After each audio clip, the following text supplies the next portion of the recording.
You can turn Virginia's government blue. You can make Charlottesville unwelcome for the white supremacists who showed up in 2017. You can say all the right things about the Commonwealth, leaving its racist past behind for good. What you can't change are those nooks and crannies of the state where change either comes embarrassingly slow or not at all. What you can't change are the hearts and minds of folks who behave as though they still want Richmond to be the capital of the Confederacy. Like these members of the Franklin County School Board in the southern part of the state.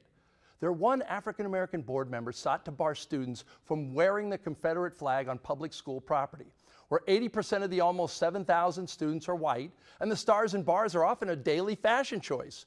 Quote, "For black people, the flag says you're not welcome," Penny Edwards Blue said. "It means lynching. It means you do not have rights. It absolutely harms the learning environment, and it needs to go." Her 7 other peers on the council rejected her proposal in January. You can't make up School Superintendent Mark Church's reasoning. He said the Confederate ban isn't needed because most students don't find it upsetting. "A little rebel flag on a jacket?" Church said. "It's not a significant issue." Here's my memo to Mark Church. You put racism up to a vote in this country, and racism wins every time. Do you know interracial marriage wasn't even allowed in Virginia until 1967? Do you know one of the most visible landmarks on the state's largest freeway, hard off Interstate 95 by Stafford, is an 80-foot Stars and Bars flag, waving as freely and proudly as it did in the early 1860s, when the ultimate cause for businessmen in the South was ensuring slavery continued.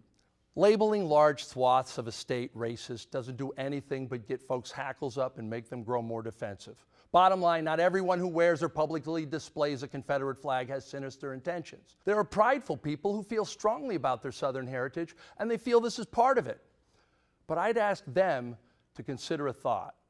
That just because something is personally nostalgic and sentimental to you doesn't mean it can't harm or hurt someone else. And when a chunk of the population around you tells you that, why not take that flag off or take it down and put it in your basement? Just out of human decency, out of making the educational experience for all children of the Commonwealth a comfortable and safe one.